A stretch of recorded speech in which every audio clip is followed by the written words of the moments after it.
Oke, selamat pagi semuanya. Puji Tuhan, kita bisa berkumpul kembali di pagi hari ini, tanggal 24 Desember, hari Jumat. Sesi ini adalah sesi ketiga kita, yang dimulai dari sesi pertama dengan judul Turun, Jalan Menuju Kemuliaan. Kemudian tanggal 17 kemarin, Power ketika kekuasaan ada di tangan Tuhan Yesus. Dan saat ini dengan judul Komitmen Hidup Keluar dari Zona Nyaman. Untuk itu kita akan langsung segera memulai sesi kita pada pagi hari ini. Mungkin saya akan mengundang Sister Sylvia mungkin untuk buka, untuk mengundang Roh Kudus hadir di sesi kita pada pagi hari ini. Apakah kondusif? Baik, Silahkan. oke. Mari kita berdoa.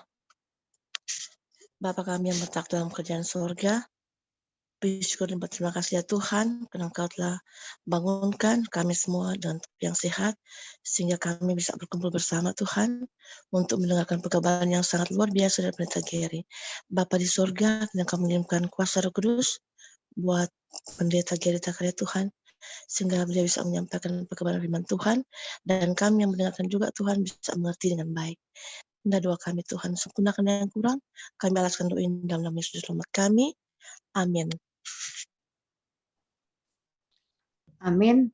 Oke, puji Tuhan. Dan kita akan segera memulai sesi kita pada pagi hari ini.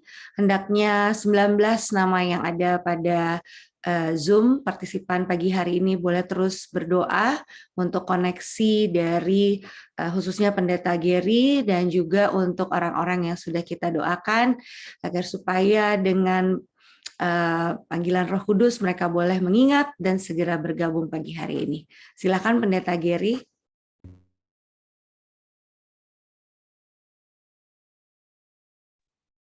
Selamat pagi, saudara-saudara yang kekasih dalam Yesus.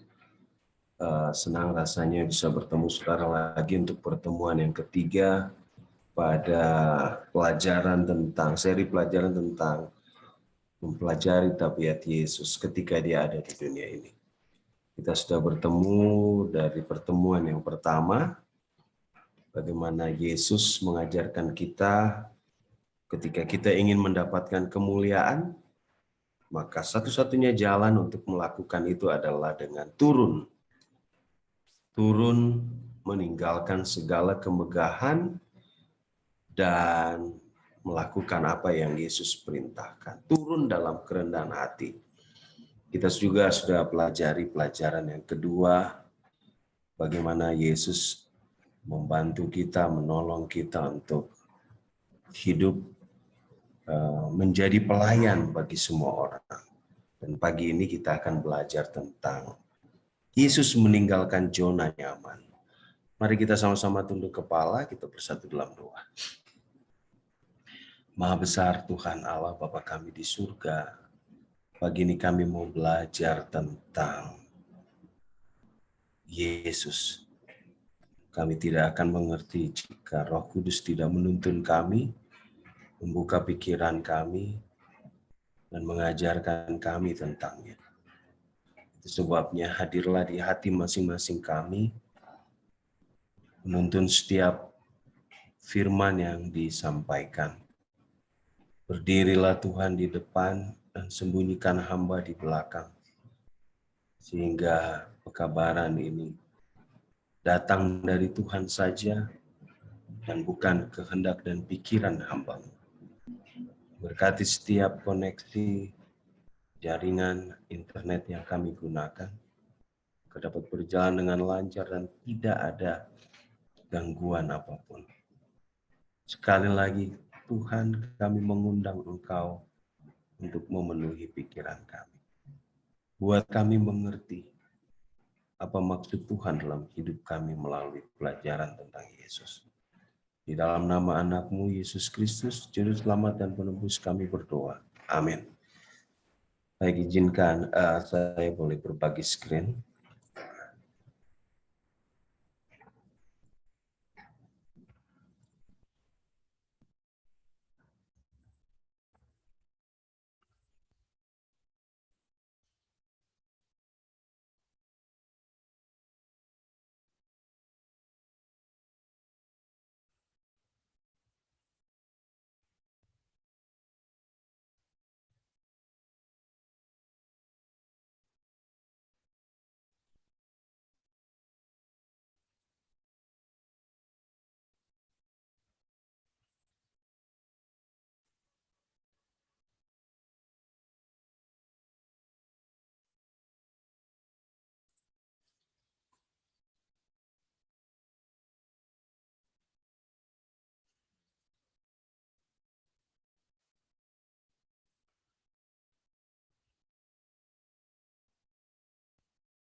Sekarang ada gangguan.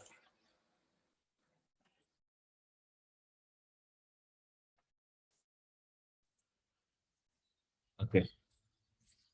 Judul renungan pagi ini kita belajar dari buku Filipi pasal 2 ayat yang ke-7 bagian A.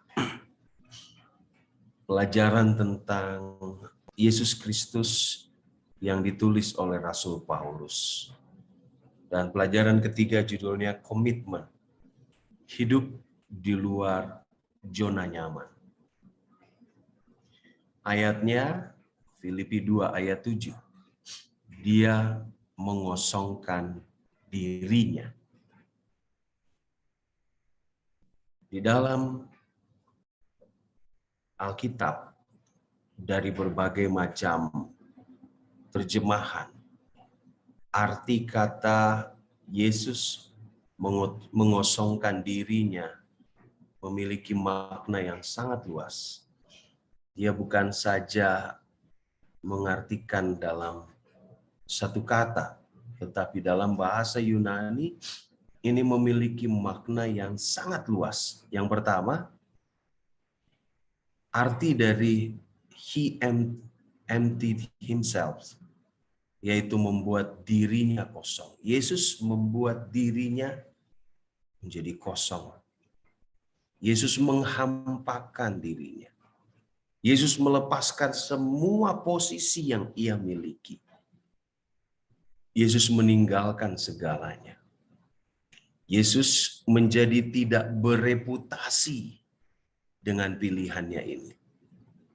Dan ini dilakukannya atas kehendaknya sendiri.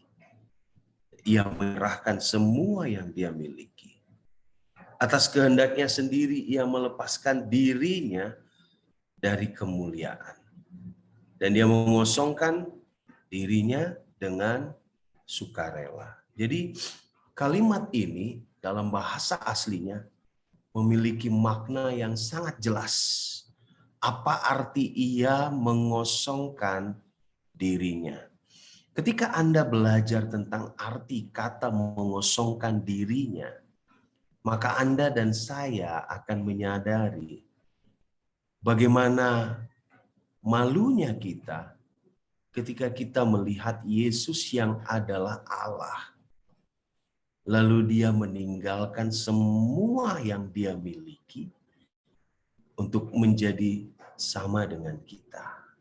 Dia punya hak mempertahankan itu. Dia punya kuasa untuk itu.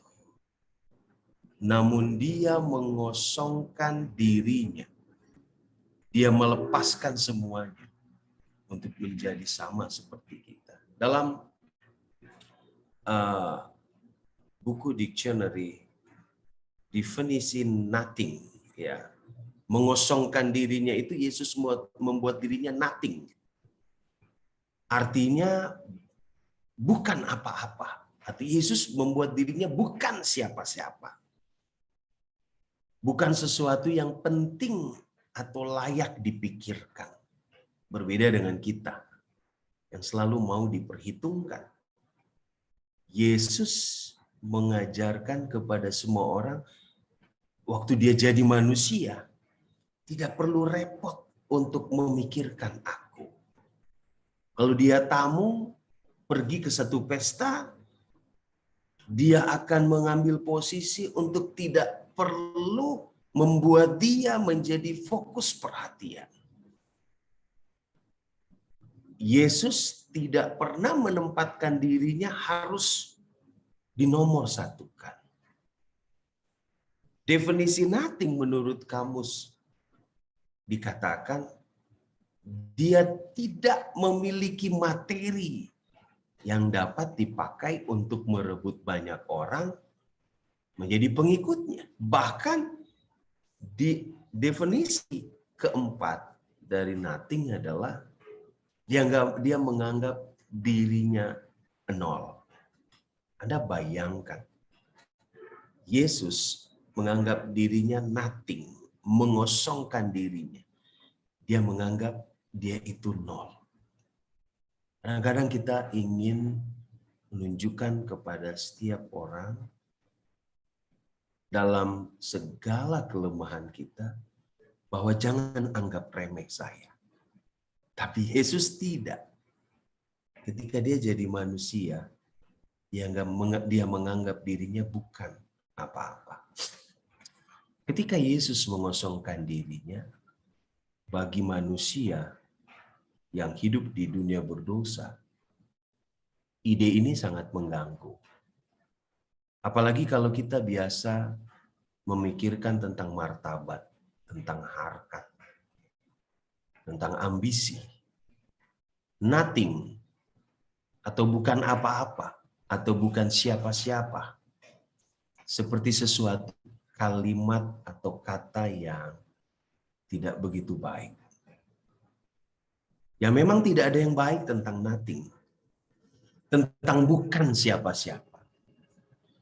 Ketika Anda pergi ke bank, Anda tidak membawa apa-apa, orang tidak akan izinkan Anda masuk. Anda akan ditanya, apa yang Anda mau buat? Anda punya rencana, Anda punya uang untuk Anda simpan, atau Anda punya uang di bank yang Anda ingin ambil. Tetapi Yesus, dia memutuskan untuk menunjukkan bahwa saya bukan apa-apa. Saya bukan siapa-siapa. Itu sebabnya kalau Anda perhatikan ketika Yesus menjadi manusia, dia mengajarkan, kalau kamu pergi ke tempat pesta, jangan duduk di paling depan, di tempat orang-orang penting. Duduk di paling belakang, duduk di tempat yang biasa-biasa saja. Yesus mengajarkan kepada muridnya untuk menjadi sama dengan dirinya. Dan perhatikan, keputusan Yesus mengosongkan dirinya adalah keputusan yang disengaja. Bukan keputusan yang tidak disengaja. Dia melucuti semua posisinya.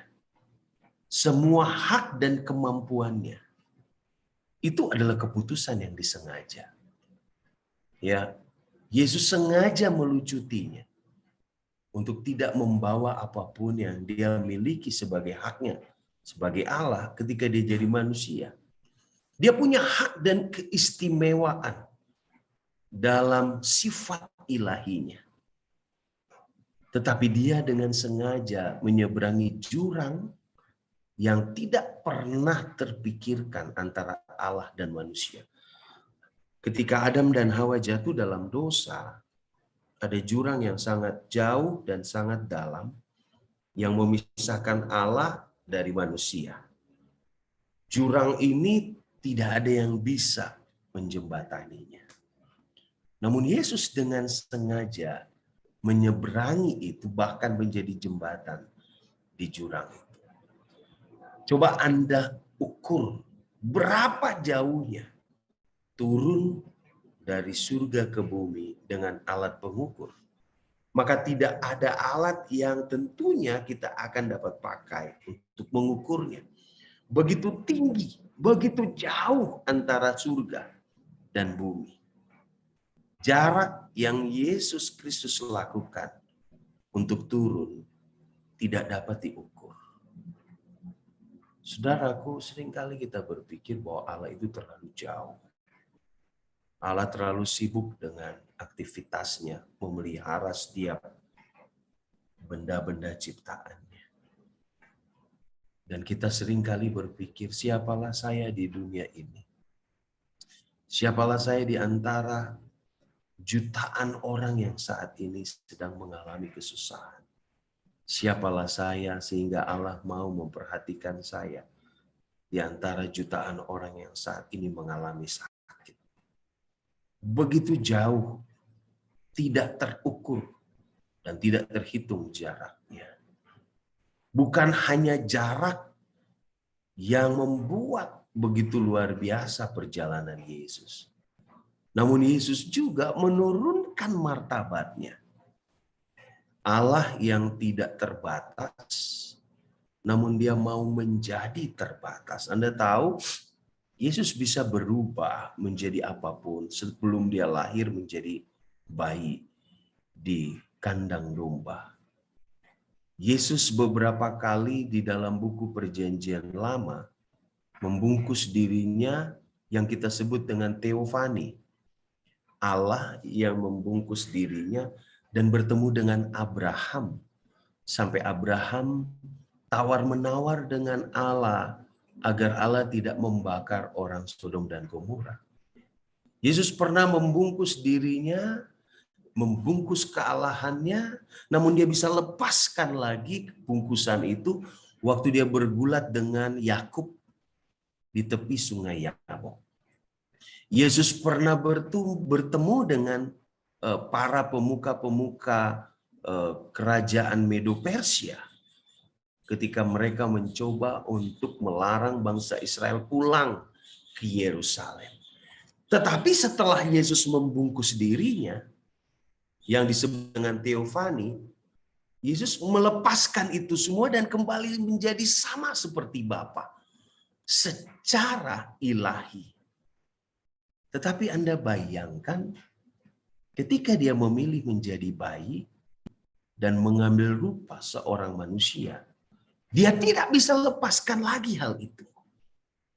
Dia gunakan tubuh yang sama dengan Anda dan saya saat ini. Dan tubuhnya itu adalah tubuh yang terbatasi.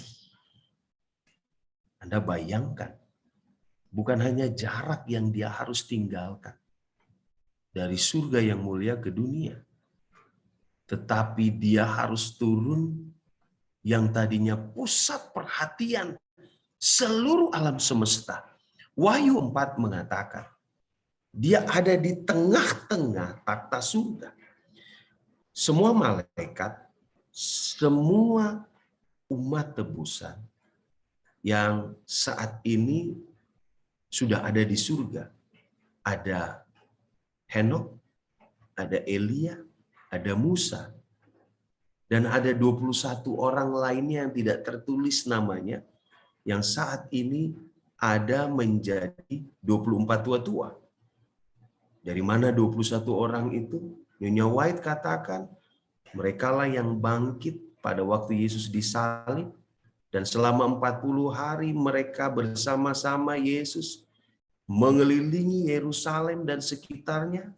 Lalu pada waktu Yesus naik ke surga, mereka juga terangkat ke surga.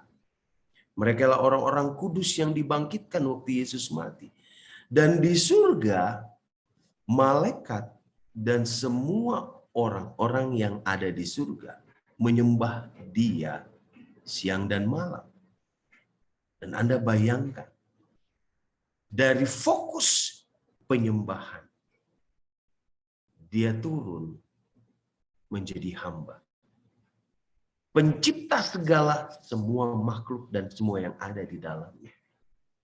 Dia adalah energi dan kekuatan yang menyatukan semuanya. Kenapa penciptaan hari yang pertama mengatakan jadilah terang?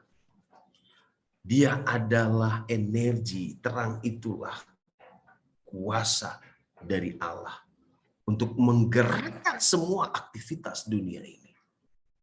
Namun dia turun menjadi sama seperti Anda dan saya.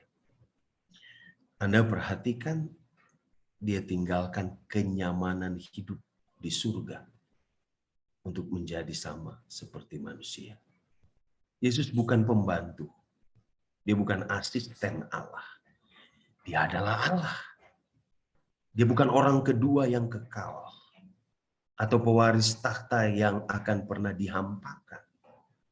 Dia itu Allah yang memiliki 5 sifat. Kekal, dia tidak dilahirkan, omnipotent, omniscience, omnipresent. Tapi dia memilih untuk turun, melepaskan hak-hak ilahinya. Dia menukar penyembahan dengan kutukan. Dia menukar pujian dengan ludah di wajahnya.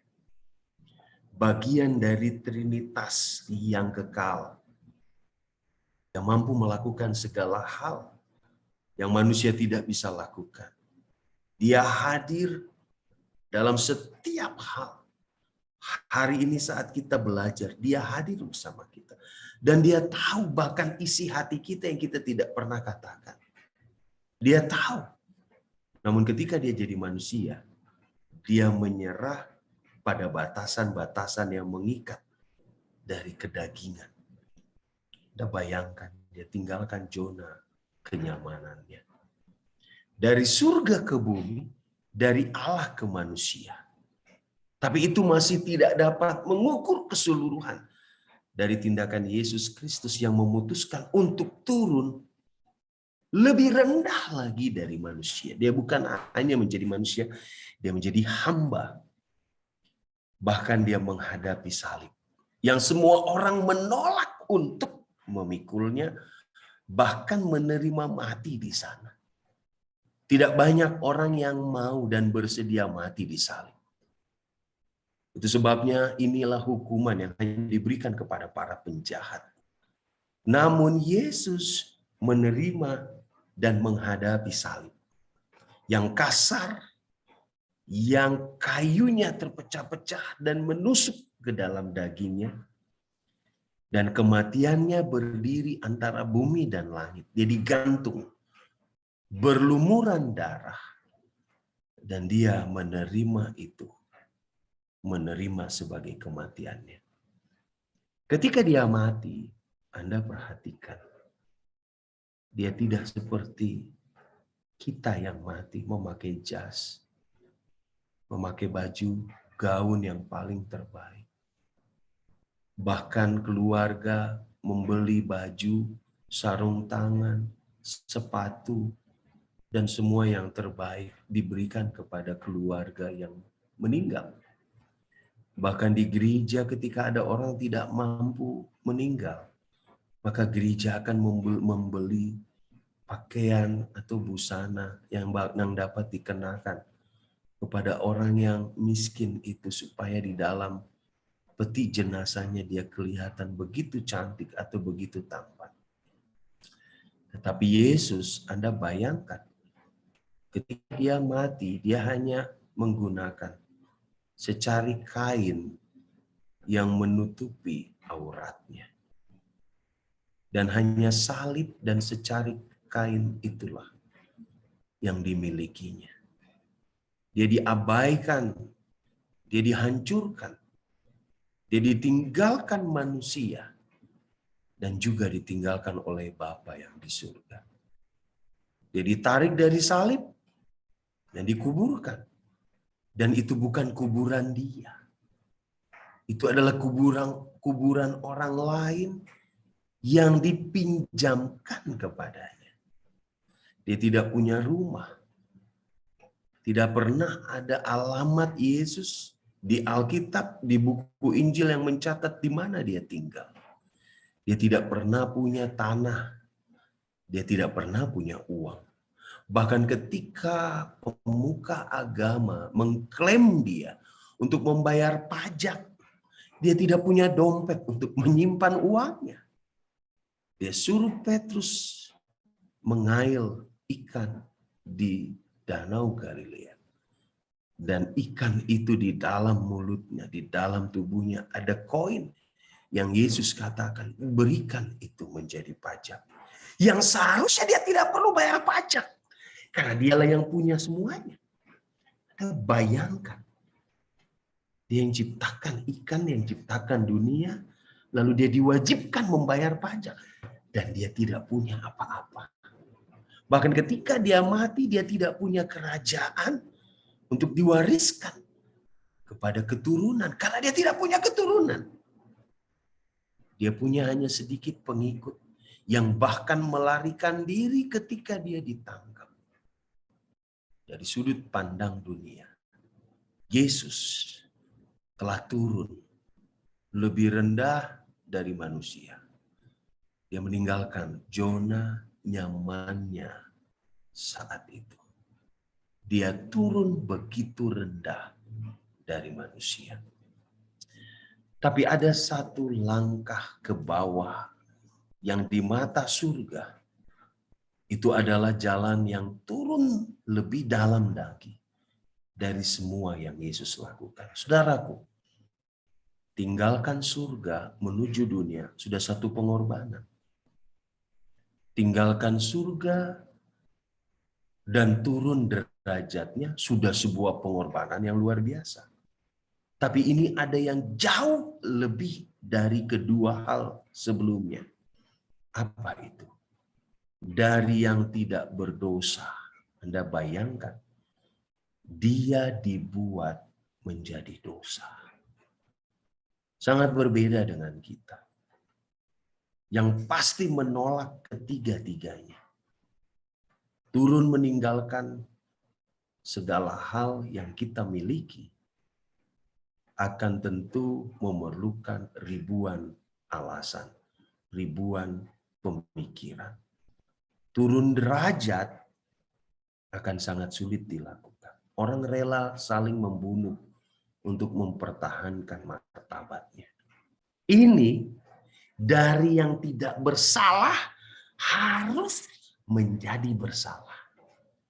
Dari yang tidak berdosa harus dianggap menjadi dosa. Inilah yang disebut dengan dia turun lebih jauh lagi ke bawah. Meninggalkan zona nyamannya. Ke dalam jiwa Yesus. Serangan kebencian dari setiap kebohongan datang kepadanya. Di dalam Yesus, kejahatan dari setiap pikiran yang tidak murni dilakukan kepadanya. Racun dari setiap kata-kata yang kejam dikatakan kepadanya. Tragedi dari setiap perbuatan jahat yang tidak dilakukannya ditimpakan kepada Yesus.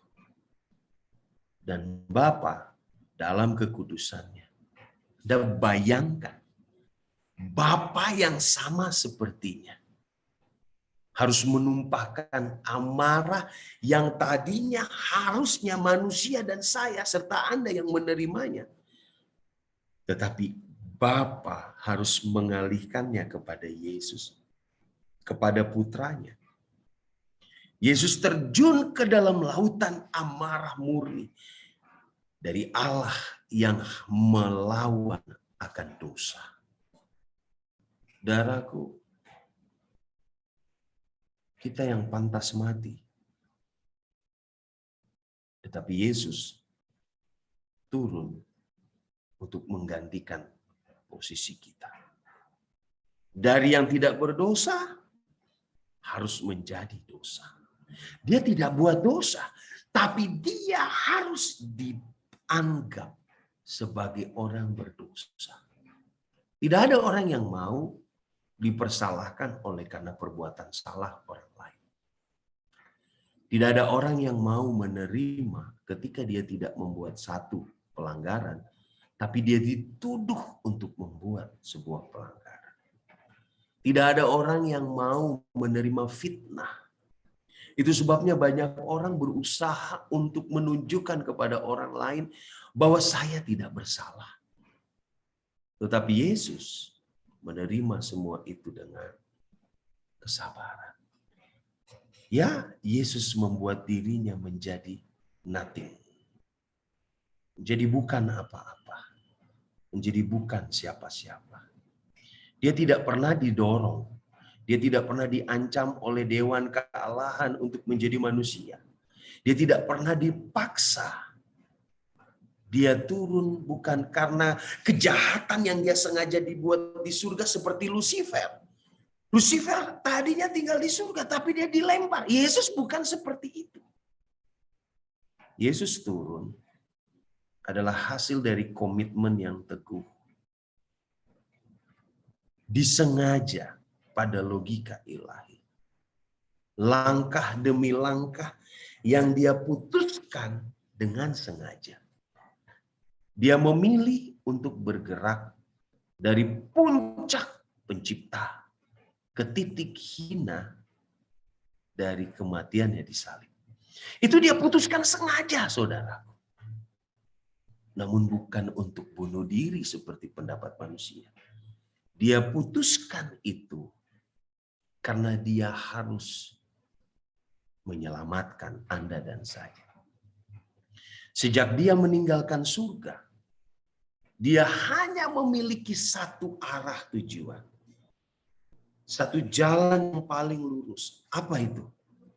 Saya harus turun menjadi seorang hamba. Saya harus menjadi hamba demi anak-anak saya. Dia dengan sadar, dengan aktif merangkul kehidupan, memberi, melayani, mengasihi, dan mati. Saya jadi ingat 2 hari yang lalu kita merayakan Hari Ibu. Seorang ibu, dia rela melakukan apa saja untuk keberhasilan anaknya. Bahkan kalau dia bisa memiskinkan dirinya agar anaknya bisa sekolah. Dia rela menjadi pembantu agar anaknya bisa kuliah. Dia rela menjadi tidak punya apa-apa, asalkan anaknya hidup bahagia. Dan Yesus melakukan sesuatu yang lebih dari apa yang seorang ibu bisa lakukan. Dia mati bagi anak-anaknya. Dia mengambil keputusan untuk nothing.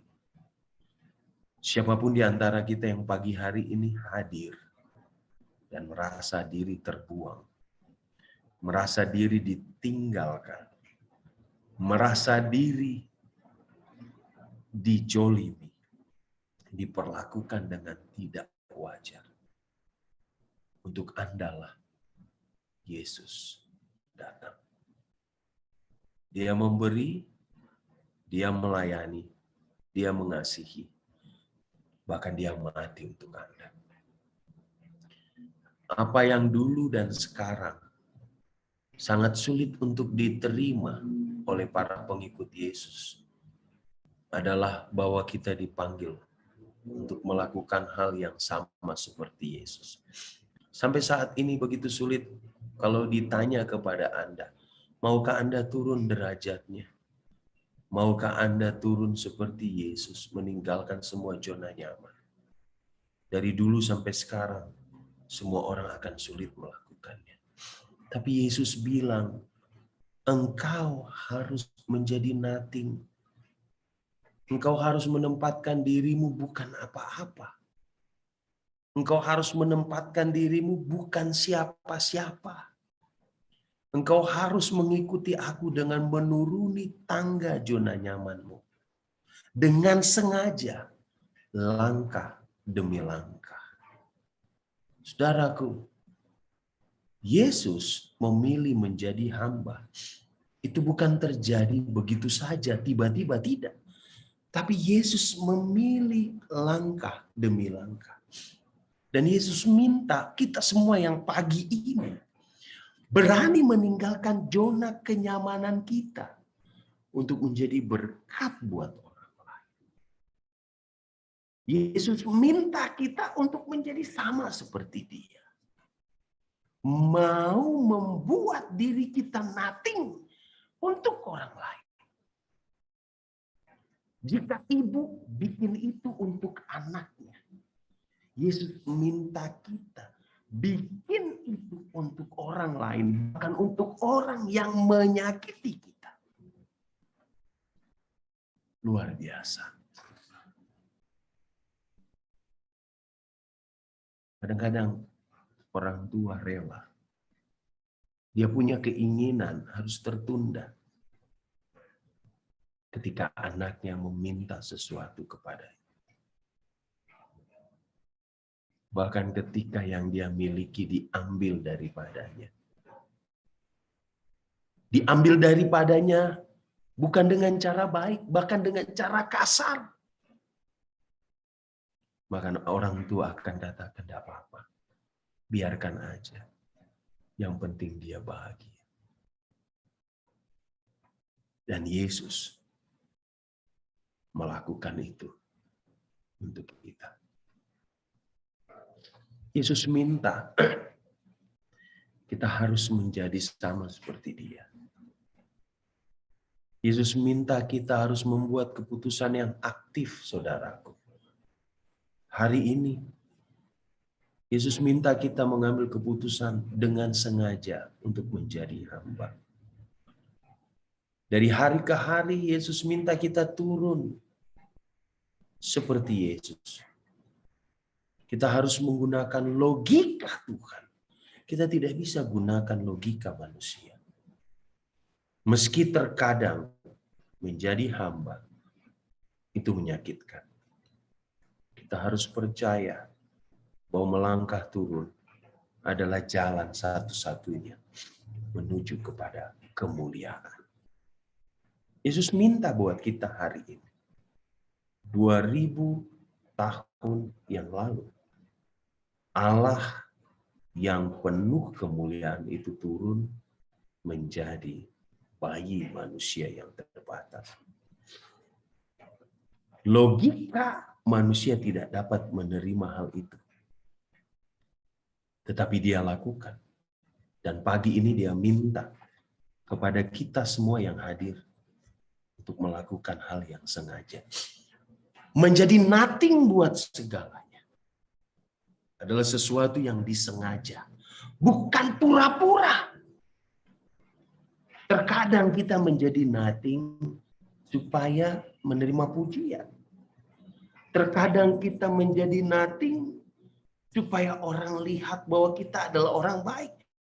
Tapi bukan itu yang Yesus minta. Nothing di sini adalah pilihan yang dengan sengaja dan dari hari lepas hari kita melakukannya dengan kesungguh-sungguhan hati. Saudaraku, jalan yang Yesus ikuti adalah jalan yang sama yang harus Anda dan saya lalui. Dari sudut pandang dunia, menjadi nothing itu tidak masuk akal. Mengosongkan diri itu tidak masuk akal. Melucuti semua yang kita miliki itu tidak masuk akal. Itu omong kosong. Itu sebabnya orang kaya muda yang datang kepada Yesus, apa yang aku harus lakukan supaya aku bisa selamat? Yesus katakan bukan hanya menurut hukum. Dengar umat Tuhan yang hadir pagi ini. Untuk masuk dalam kerajaan surga bukan hanya menurut hukum. Tetapi membuat apa yang ada pada diri kita. Kita bagikan buat orang lain. Tidak masuk akal dan omong kosong memang. Sehingga orang kaya muda itu pergi meninggalkan Yesus. Orang katakan, mengapa ada orang waras yang mau mengikuti perintah yang bodoh seperti itu? Tuhan macam apa yang menuntut tindakan seperti itu? Tapi Yesus melakukannya. Ingat saudara, Yesus melakukannya. Dan satu jawaban untuk pertanyaan-pertanyaan di atas yaitu apa? Dia lakukan karena cinta. Cinta kepada Anda dan saya yang sebenarnya tidak layak untuk dicintai. Dia mencintai Anda. Inilah cerita cinta dari Tuhan yang maha besar kasih-Nya terhadap manusia yang maha besar dosanya. Saudara lihat, saudara-saudaraku yang kekasih dalam Yesus, betapa Ia rela meninggalkan zona nyamannya. Kisah Tuhan yang dengan sukarela merendahkan dirinya, yang menerima untuk dipermalukan, yang dengan sengaja untuk kalah, yang mati agar hukuman dosamu dan dosaku terbayar selamanya. Di atas segalanya adalah cerita cinta. Tuhan meminta putranya turun untuk cinta. Dan Yesus taat karena cinta. Beberapa hari yang lalu, sepasang suami istri yang saya konseling, sekitar 10 tahun yang lalu. Sudah punya anak 3. Sudah ulang tahun pernikahan yang ke-10. Tiba-tiba si suami menelpon menceritakan betapa sedihnya perjalanan kehidupan rumah tangganya. Dia bekerja di tempat yang cukup jauh dan setiap 2 minggu sekali dia pulang. Dia bekerja dengan penuh semangat karena dia mengingat istri dan ketiga anak yang dia anggap sebagai permata hatinya. Namun istrinya memperlakukan dia dengan cara yang sangat menyakitkan. Dia cerita kepada saya, seorang laki-laki cerita dengan menangis. Anda bayangkan laki-laki menangis. Betapa sedihnya cara istrinya memperlakukannya dengan tidak setia.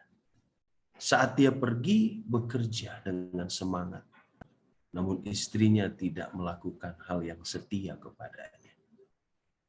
Ketika saya bertanya di akhir dari pembicaraan itu, apa langkahmu ke depan? Di dalam pikiran saya adalah dia akan memutuskan untuk berpisah dengan istrinya. Tetapi dia berkata, aku tetap menerima dia sebagaimana dia ada. Aku tetap mencintainya walaupun ia mengkhianatiku. Saudara bayangkan, untuk itulah Yesus mati di kayu salib. Menerima semua yang tidak adil, yang seharusnya kita tidak layak menerimanya. Dan kata-kata dia yang dia ungkapkan, kata-kata laki-laki yang menangis itu, diungkapkan karena cintanya kepada istri yang telah mengkhianatinya dan kepada ketiga anak. Apalagi Yesus. Kalau laki-laki itu hanya satu orang yang mengkhianatinya, Yesus hampir seluruh pengikutnya mengkhianatinya. Namun dia tetap turun. Turun untuk mencari Anda dan saya yang mengkhianatinya. Memeluknya, menggendongnya, membawa pulang kembali kepada Bapaknya. Saudara bayangkan, meninggalkan zona nyaman untuk mencari Anda dan saya. Yesus minta kita meneladaninya. Kita para pengikutnya dan penerima cintanya dipanggil untuk melakukan hal yang sama. Ketika ditanya tentang 2 perintah terbesar, Yesus menjawab, kasihilah Tuhan Allahmu dengan segenap hatimu, dan kasihilah sesamamu manusia seperti dirimu sendiri. Itulah memotivasi Yesus. Dan Yesus harap itu juga memotivasi Anda dan saya. Kalau saya sebagai pendeta, saya harus mengasihi seluruh anggota jemaat saya. Bahkan mungkin mereka seringkali menyakiti saya. Kalau saya sebagai seorang dokter, saya tetap harus mengasihi pasien saya yang mungkin tidak sepenuh hati menuruti nasihat-nasihat supaya dia sembuh. Kalau saya seorang guru, saya harus mengasihi semua murid saya tanpa pandang bulu. Mungkin dia murid yang sering membuat hati saya kesal. Kalau saya adalah seorang pemimpin perusahaan, saya harus mengasihi anak buah saya yang mungkin telah melakukan satu keputusan yang sangat salah, membuat kerugian bagi usaha saya. Kalau saya adalah orang tua, saya harus terus mengasihi anak-anak saya dengan apapun yang mereka pernah lakukan untuk menyakiti diri saya. Kenapa? Dengan motivasi apa yang saya lakukan bukan hanya sekedar mencari keuntungan, bukan mencari kenyamanan, tetapi itulah yang Yesus telah lakukan untuk saya. Yesus sekali lagi mengambil kehampaan diri Dia tidak melakukan hal itu karena kebetulan, tetapi dia melakukan sebagai sebuah pilihan. Dia tinggalkan kenyamanan sebagai sebuah pilihan. Dan masing-masing kita, Yesus minta pagi ini mengambil pilihan yang sama seperti Yesus. Pilihan untuk menjadi hamba. Bagaimanakah dengan Anda dan saya? Apakah kita mau memilih untuk berkomitmen meninggalkan zona nyaman kita? Hidup seperti Yesus, mengutamakan yang lain daripada dirinya. Kita bertemu dengan beberapa orang yang merasakan tuntunan untuk turun ke bawah, menerima penurunan pangkat demi memajukan pekerjaan Kristus. Semua yang tidak pernah merasa menyesal mengikuti petunjuk seperti itu. Tetapi mereka semua menghadapi tingkat ketidaknyamanan tertentu. Karena banyak pilihan yang benar-benar menyakitkan. Saudaraku, Matius, salah satu murid Yesus, adalah orang yang kaya. Jangan salah. Matius adalah orang yang kaya karena dia bekerja sebagai seorang petugas pajak, pemungut cukai. Dan ketika Yesus bertemu dia dan mengatakan, tinggalkan semua itu, ikutlah. Dia tinggalkan semua itu. Meskipun itu tidak nyaman. Itu menyakitkan. Dia tinggalkan. Dia memilih untuk turun menjadi hamba. Melibatkan kerendahan hati, kehancuran, ketergantungan, pelayanan, dan kepatuhan. Dan tidak ada yang datang kepada kita secara alami. Kita semua lebih nyaman dengan status quo kita. Tinggal di zona nyaman. Pada waktu saya memilih untuk pergi sekolah di Ayas, saudara tahu ada satu rasa berat untuk memutuskannya.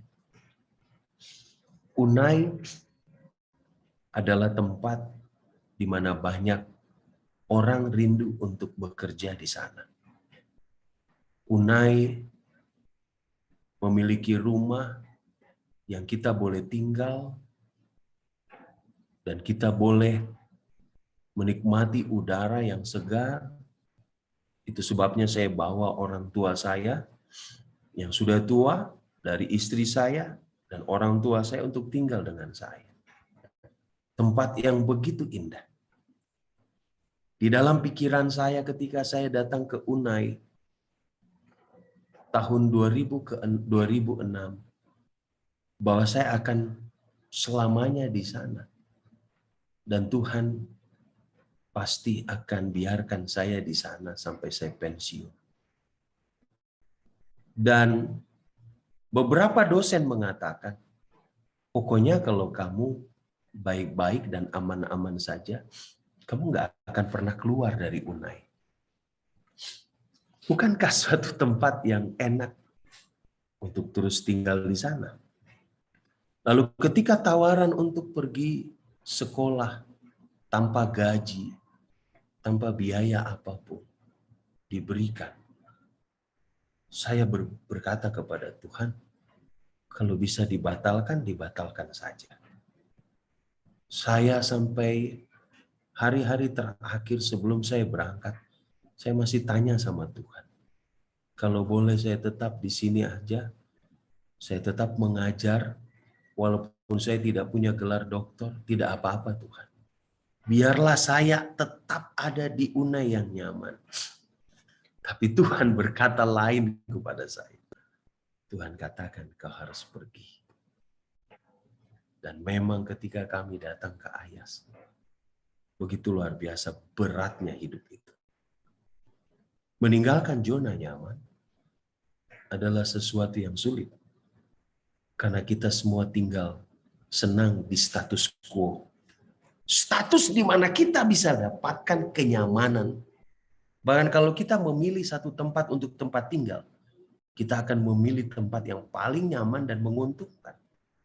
Ketika kita harus berada di satu masuk ke dalam satu gereja, kita akan berusaha mencari tempat duduk yang membuat kita nyaman. Kalau boleh dekat AC, karena kita langsung nyaman kena udaranya.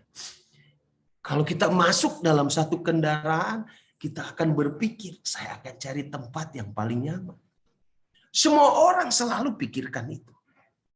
Tetapi Yesus berkata pagi ini, kita harus tinggalkan kenyamanan. Kalau kita mau dibentuk oleh Yesus. Kalau kita mau hidup seperti Yesus. Saudara, orang yang pernah jatuh cinta akan tahu, untuk mempertahankan cinta itu tidak selalu gampang, tidak selalu mudah, tidak selalu nyaman. Terkadang itu mengarah pada sebuah tikungan yang tidak terduga. Kadang untuk mempertahankan cinta ada banyak masalah yang menghantam kehidupan sang kekasih. Dan itu bisa membuat dia sangat kerepotan. Dan inilah yang menyebabkan kebanyakan dari kita senang untuk tinggal di zona nyaman. Bahkan seorang pendeta saat dia mempersiapkan khotbah, dia pikir-pikir kalau saya khotbah tentang menegur dosa, anggota jemaat saya bisa tersinggung. Kalau saya tahu anggota jemaat saya salah, saya punya tanggung jawab tegur. Tapi kalau saya tegur, itu akan membuat jarak antara dia dengan saya. Anak saya sudah dewasa. Dia buat satu kesalahan. Itu sebabnya ada banyak orang tua yang berpikir, kalau saya tegur dia, nanti dia akan muka cemberut dengan saya sepanjang hari. Ya sudahlah, saya cari aman saja. Yesus bilang tidak. Kita harus lakukan itu. Itu sebabnya kenapa banyak di antara kita yang senang membaca Alkitab. Senang mencari ayat-ayat di Alkitab yang memberikan kita rasa nyaman. Pendeta, kalau kita mau baca Alkitab, pasal mana lebih dulu yang membuat kita senang? Kita cari yang ayat-ayat yang membuat kita senang, damai, penuh kemenangan. Pendeta mengkhotbahkan tentang Injil kemakmuran supaya anggota senang. Ikut Tuhan akan selalu bahagia. Ikut Tuhan akan selalu terima berkat. Coba kalau kita khotbah tentang kita harus meninggalkan kemuliaan untuk Tuhan. Semua anggota tidak setuju menerimanya.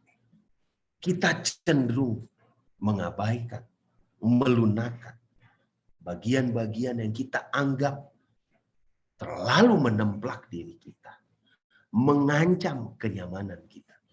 Itulah kita. Tetapi pagi ini Tuhan katakan tidak. Kita harus meninggalkan zona nyaman meskipun itu sakit. Scott Peck, seorang penulis Kristen, berkata seperti ini.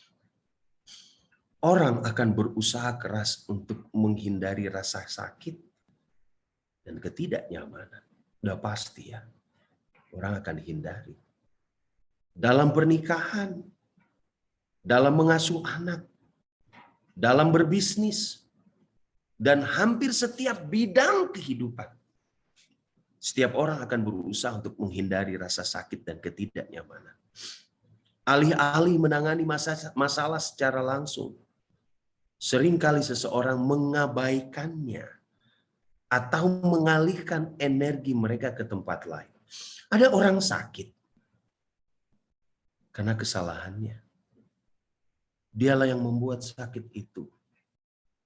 Tetapi ketika dia sakit, dia mau segera sembuh. Dia membuat sakit itu untuk jangka waktu yang lama. Tetapi ketika dia sakit, dia mau sembuh dalam waktu 1-2 hari.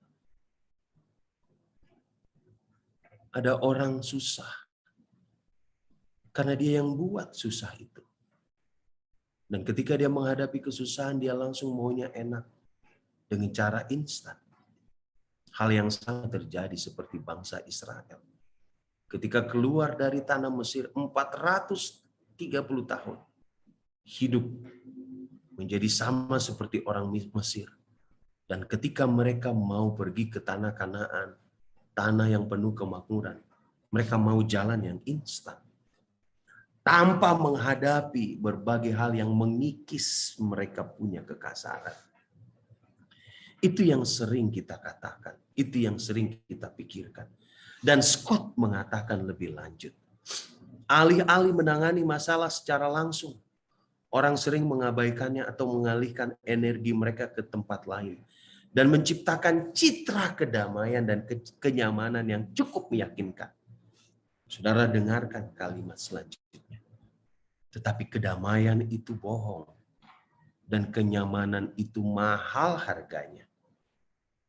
Dibeli dengan biaya realitas dan pertumbuhan pribadi. Anda lihat, betul-betul kenyamanan yang hakiki, yang sejati, yang Yesus sediakan buat kita. Berbeda dengan kenyamanan yang dunia berikan, adalah satu kenyamanan yang harus kita bayar dengan melewati pertumbuhan pribadi yang menghadapi situasi yang sulit. Tidak ada seorang anak yang belajar bisa naik sepeda hanya satu kali. Dia akan jatuh berulang kali dari sepedanya. Kadang dia luka. Lukanya bisa kecil, bisa juga luka besar. Tetapi ketika dia terus berusaha belajar naik sepeda, maka dia akan mampu melewatinya. Ketika dia mengatakan jatuh satu kali, saya akan berusaha. Dia tidak mengatakan, saya cukup sampai di sini. Saya telah dilukai karena saya ingin belajar naik sepeda. Maka dia akan bertumbuh. Menjadi anak yang mampu mengayuh sepedanya. Di tempat manapun. Begitulah pertumbuhan kerohanian kita. Untuk mencapai zona nyaman yang Tuhan maksudkan. Bukan yang manusia maksudkan. Ada harga yang mahal yang kadangkala kita harus bayar. Seperti Yesus telah bayar. Baru setelah beberapa waktu kita menyadari bahwa zona nyaman yang kita buat dengan hati-hati bukanlah yang sebenarnya yang kita inginkan. Yang kita perlukan.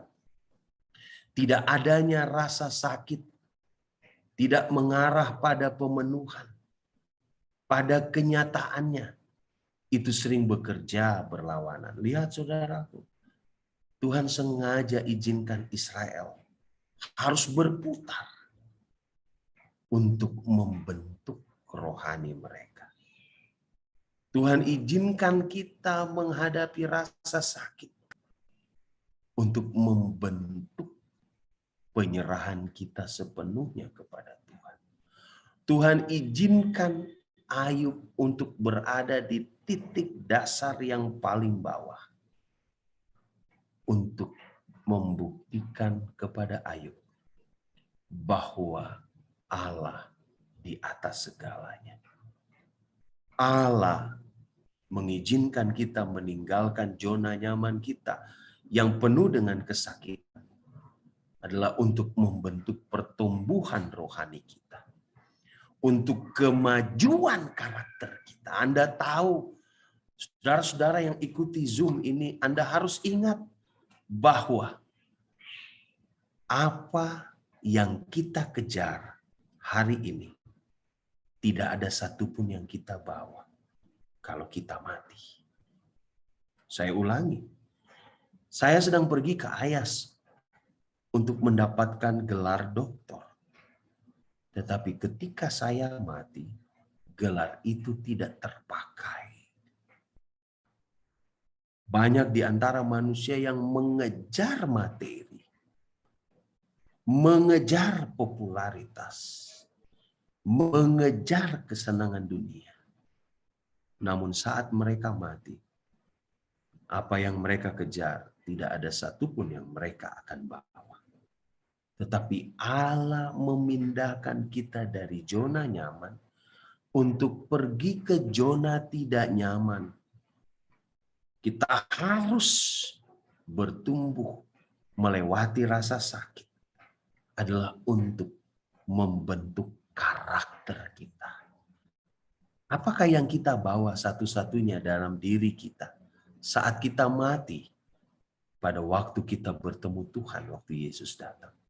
Hanya satu, karakter kita. Anda lihat, kita menempatkan posisi di zona nyaman untuk mencapai sesuatu yang semu, yang tidak kekal.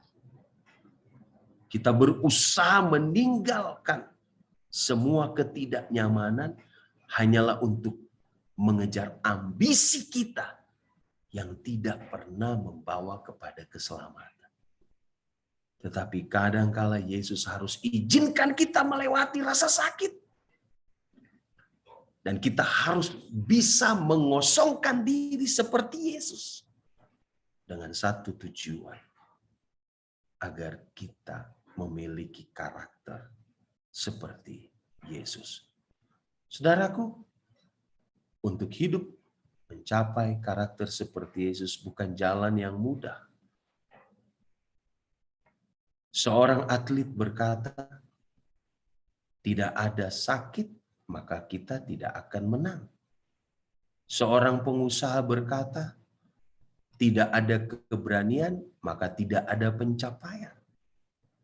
Seorang pasien mengatakan, kalau saya tidak minum obat yang pahit dan seringkali sakit di perut saya, maka saya tidak akan dapat kesembuhan. Maka prinsip yang sama berlaku dalam kehidupan anak-anak Tuhan. Yesus berkata dalam Yohanes 10 ayat 10, Aku datang supaya mereka punya hidup dan mereka hidup dalam kelimpahan. Tapi kedatangan Yesus harus melewati jalan yang terjal. Kedatangan Yesus harus melewati situasi yang menyakitkan. Sepanjang perjalanan Yesus penuh dengan tantangan, kesulitan, menyakitkan, dan penuh dengan jalan yang penuh kesusahan. Tetapi semua itu Yesus lakukan untuk kita mencapai kemenangan. Bahkan di dalam Yohanes 20 ayat 21 kalau Anda baca. Ketika Yesus mengatakan hal ini, Yesus sedang menunjukkan bekas luka tikaman tombak di badannya kepada muridnya. Dan dia suruh Thomas untuk memasukkan jari tangannya. Saudara bayangkan, dia tunjukkan bekas lubang pakunya. Dia mau katakan kepada murid-muridnya bahwa aku melewati satu perjalanan yang penuh luka, memar, penganiayaan untuk menyelamatkan engkau. Dan engkau pun Thomas, engkau pun Petrus, dan engkau pun Gary dan semua kita yang hadir pagi ini. Yesus bilang, engkau harus melakukan hal yang sama seperti dia. Saudara, Yesus bilang semua kita yang hadir harus melewati bekas luka, memar, dan penganiayaan untuk bisa hidup. Meninggalkan zona nyaman seperti ini. Tetapi Yesus katakan jangan khawatir. Aku akan menyertai engkau. Itu yang Yesus katakan. Inti dari semua yang Yesus lakukan. Kepenuhan hidup tidak berarti menghindari rasa sakit, melainkan memiliki keberanian untuk melewatinya. Perjalanan turun sama seperti luka yang terasa sampai ke dalam daging dan tulang. Menjadi seorang hamba ditentukan tidak hanya oleh seberapa banyak uang yang kita berikan, tetapi juga oleh seberapa banyak dari diri kita yang kita berikan dan hasilkan. Seberapa banyak dosa dan kelebihan dalam hidup kita yang kita siap untuk campakkan. Lihat saudaraku, berapa banyak kesenangan-kesenangan diri yang kita harus buang jika kita mau menjadi murid Yesus. Ini adalah sikap yang dicirikan oleh kekuatan karakter. Dan kita tidak dapat berkembang sebagai manusia kecuali kita melalui kesulitan. Saya bersyukur. Saya sangat bersyukur. Saya bisa tinggalkan kenyamanan Unai waktu itu untuk datang ke Ayas.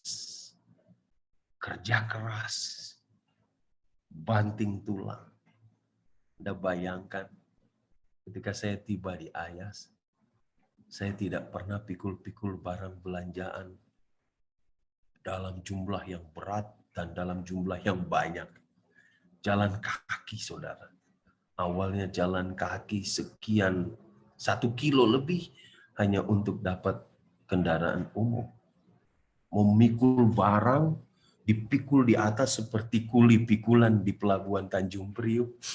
Lalu dalam hati saya berkata begini, ya ampun, saya di Unai, hidup enak. Kenapa saya harus datang ke sini bikin susah diri? Setiap kali saya lihat istri saya yang kerja keras, bangun pagi-pagi, tidur sampai kadang dia harus lat. Saya sampai bertanya dalam hati saya sudah enak tidur, tinggal di sana, kenapa kayak saya harus menyusahkan diri? Tetapi saya katakan pagi ini, kenapa saya harus bahagia? Saya ada di sini. Karena disinilah Tuhan ajarkan saya bagaimana hidup menjadi seorang hamba yang bergantung hanya kepada Tuhan. Saya tinggal nyaman di Unai, namun saya tidak sungguh-sungguh mencari Tuhan. Saya berada di tempat yang begitu menyenangkan, namun justru keluarga saya hampir hilang dari saya. Tetapi di sini Tuhan izinkan saya menghadapi situasi sulit untuk lihat bagaimana Tuhan mengubah kehidupan kami. Kadangkala Tuhan izinkan kita menghadapi kesusahan hidup. Zona yang tidak nyaman adalah untuk membentuk karakter kita masing-masing. Ketika Yesus ada di bumi, dia selalu menyadari cacat karakter pengikutnya dan bertekad untuk memperbaikinya. Dia terus-menerus mendirikan cermin yang memperlihatkan kepada muridnya keserakahan, kesombongan, ketidakjujuran, amoralitas. Kata-katanya sering menimbulkan rasa malu dan rasa bersalah. Pada waktu Yesus menegur orang-orang yang dicintainya, Yesus sepertinya bukan seorang yang mudah bergaul. Yesus mengungkapkan siapa kita dan siapa kita seharusnya melalui apa yang firman Tuhan katakan. Dan dia masih melakukan hal itu sampai sekarang. Apa yang kita lakukan ketika orang lain atau Roh Kudus mempertanyakan kejujuran, kebaikan, moralitas, dan keegoisan kita? Apakah kita mundur kembali ke zona nyaman kita yang tanpa kita sadari itu menipu kita dan membuat kita hancur? Inilah waktunya saudara-saudariku mengambil keputusan. Apakah kita mau mengambil keputusan seperti Yesus dengan sengaja mengosongkan dirinya, dengan sengaja menempatkan dirinya menjadi nothing, bukan apa-apa, bukan siapa-siapa. Ada 2 pilihan pagi ini yang saya ingin sampaikan kepada Anda. Saudara mau tinggal terus di zona nyaman, atau saudara mau bergerak maju dengan bimbingan Roh Kudus untuk melewati situasi sulit apapun agar karakter saudara dibentuk. Sebelum membuat pilihan, tolong ingat akan hal ini. Ternyata zona nyaman itu tidak senyaman yang kita pikirkan. Di sisi lain, tuntunan Roh Kudus kepada kita yang mau tinggal zona nyaman juga sebenarnya tidak terlalu menyakitkan. Yang benar adalah jika kita membiarkan rasa takut akan rasa sakit atau kegagalan menahan kita di zona nyaman, dan pada akhirnya kita harus terus tinggal di tanah kepalsuan. Tapi saat kita bersedia untuk bergerak melalui kekuatan kita dan mengandalkan Roh Kudus, Tuhan berjanji bahwa kita akan hidup dengan mujizat-mujizatnya. Bagi mereka yang saat ini dalam keadaan sakit dan percaya bahwa Tuhan tidak pernah meninggalkan. Anda merasakan penderitaan oleh karena sakit yang saat ini Anda sedang pikul. Namun Anda tidak bersungut, tidak mempersalahkan orang lain, tidak mempersalahkan diri, tidak mempersalahkan Tuhan. Dan percaya bahwa Tuhan itu adalah Allah yang saat ini ada dengan Anda. Anda akan hidup dengan kekuatan yang Tuhan berikan. Jika ada di antara Anda pagi ini yang sedang hidup dalam keadaan yang sulit, tetapi Anda terus mengandalkan Tuhan, Allah berkata, engkau akan lihat bagaimana aku bekerja dalam dirimu.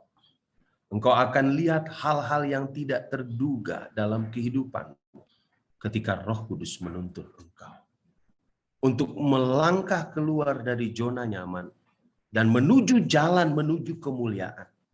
Seseorang harus membuat keputusan yang disengaja. Anda lihat, jangan tunda, mari lakukan.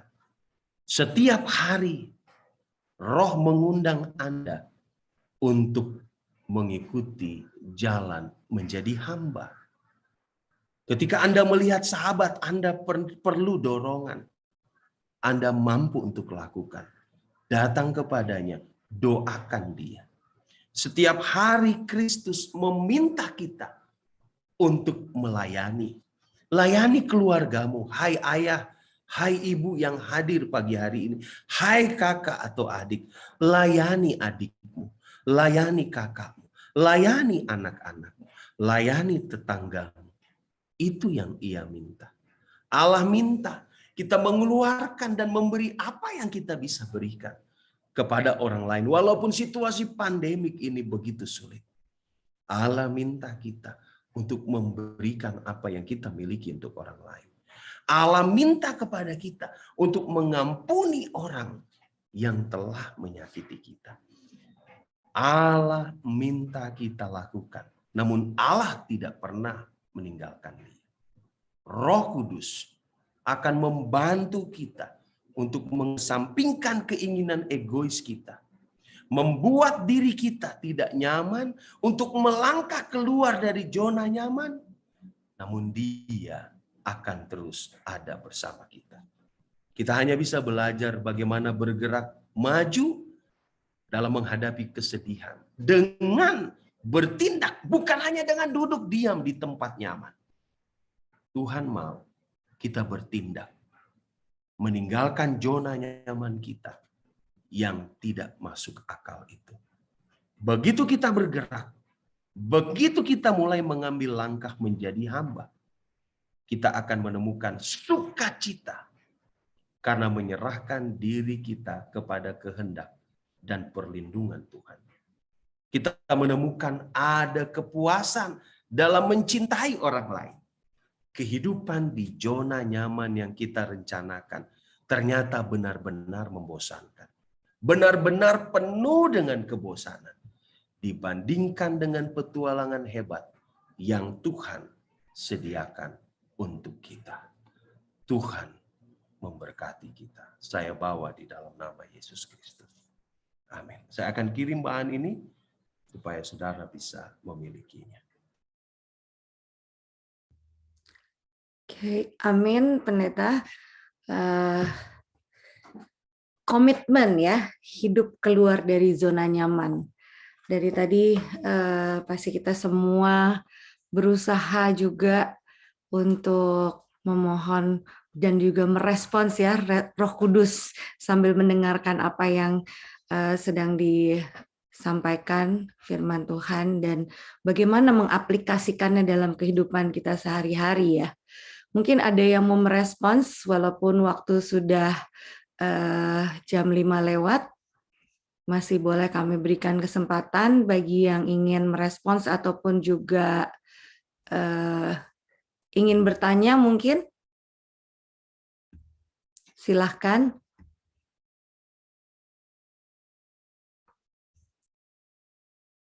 Atau masih berusaha cerna? Sambil menunggu 1-2 mungkin yang akan bertanya ya, secara singkat saja Pendeta. Saya memvisualisasikannya, dia itu adalah anak raja ya kan.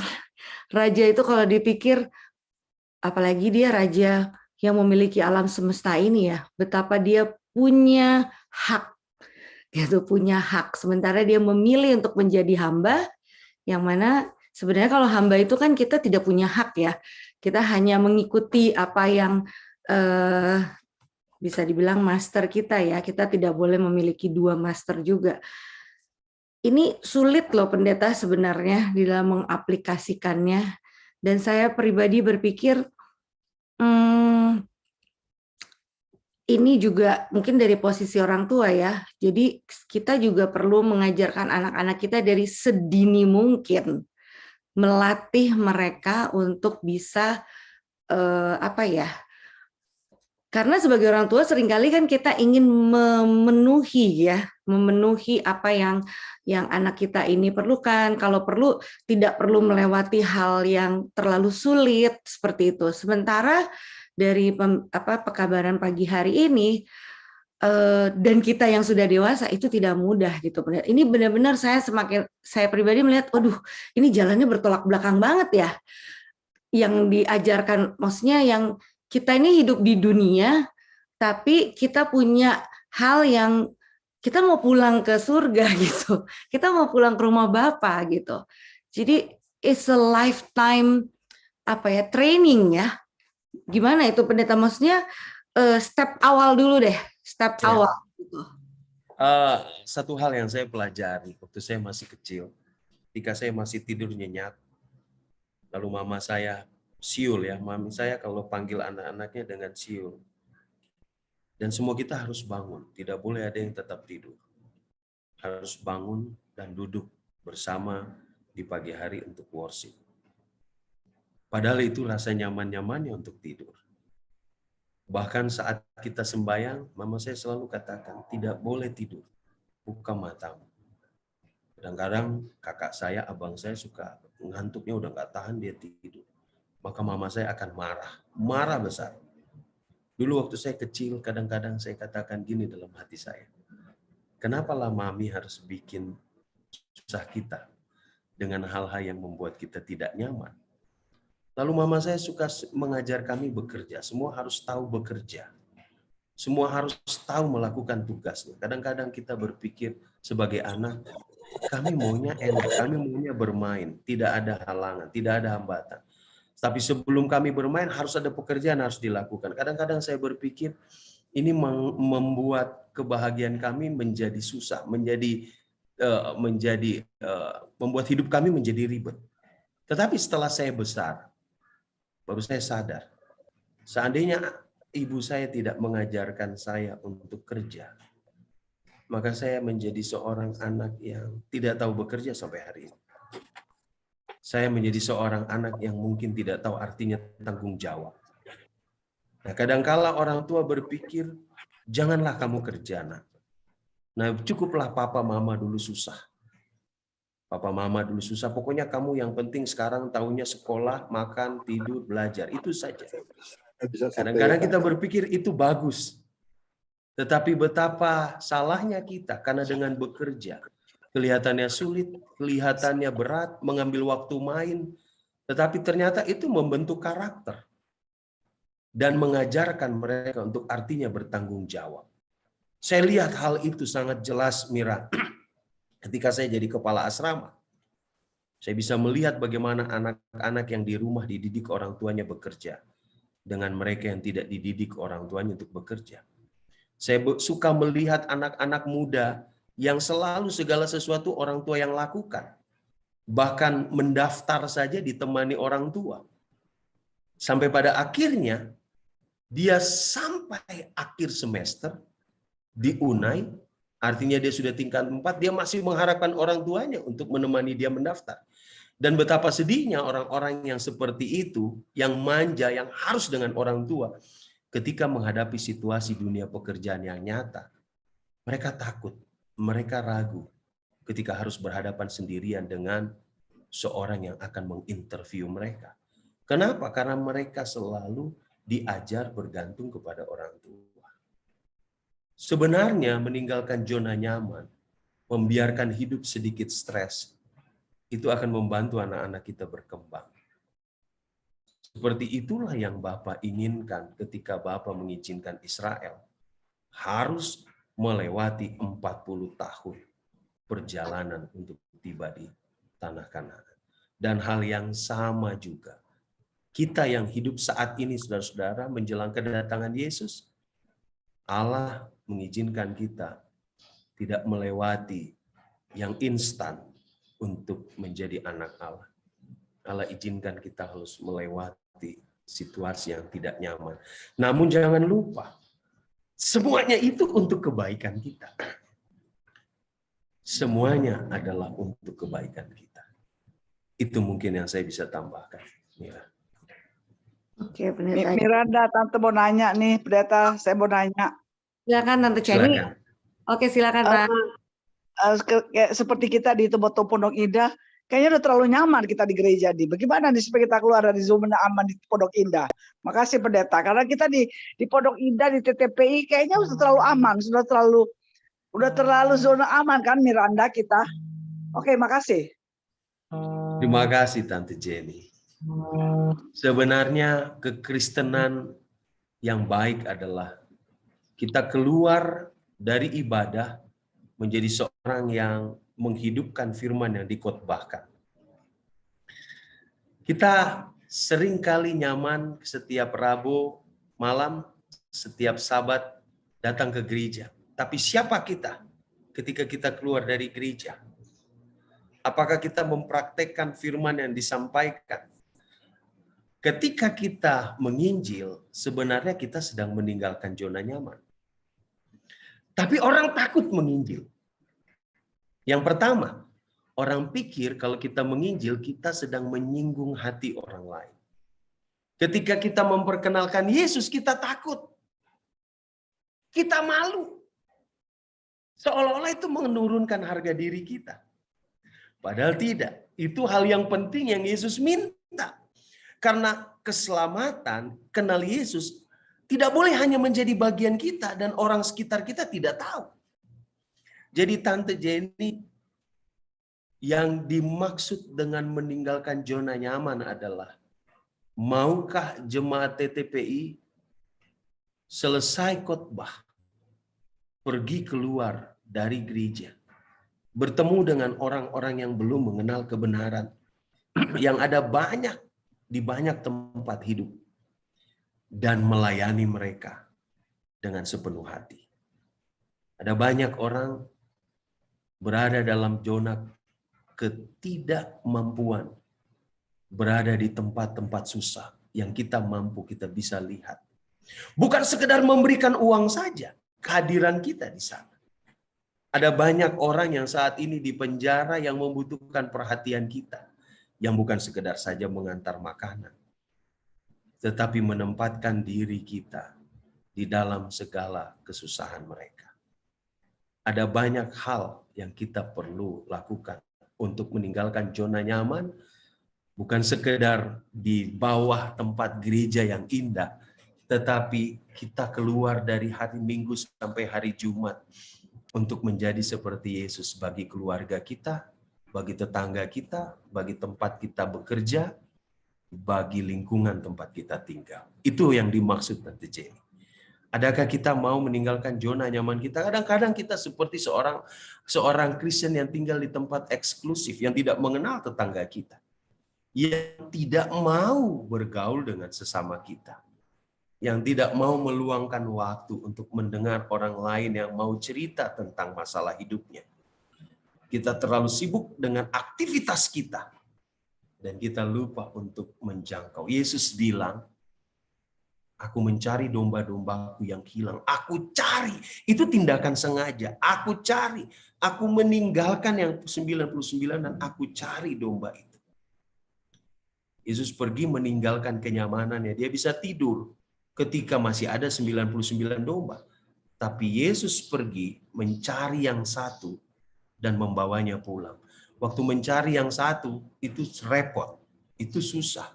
Kalau ada anggota jemaat yang suka ngambek lalu tidak pergi gereja, seringkali anggota jemaat kan biarin aja, nggak usah diurusin.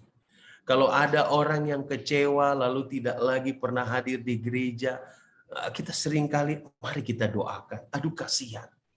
Tapi Yesus bilang, pergi kepada mereka. Bawa mereka datang kepadaku. Tidak heran gereja kita pada waktu laporan terakhir tahun 2020 bulan Desember di General Conference, dari sekian puluh juta yang dibaptis dalam 1 tahun, Anda tahu berapa persen yang hilang dalam tahun itu? 46% hilang. Kalau kita hitung hanya 1 juta orang dibaptis, 1 juta orang dibaptis, berarti ada 460.000 anggota jemaat yang hilang di tahun itu. Bukankah sia-sia?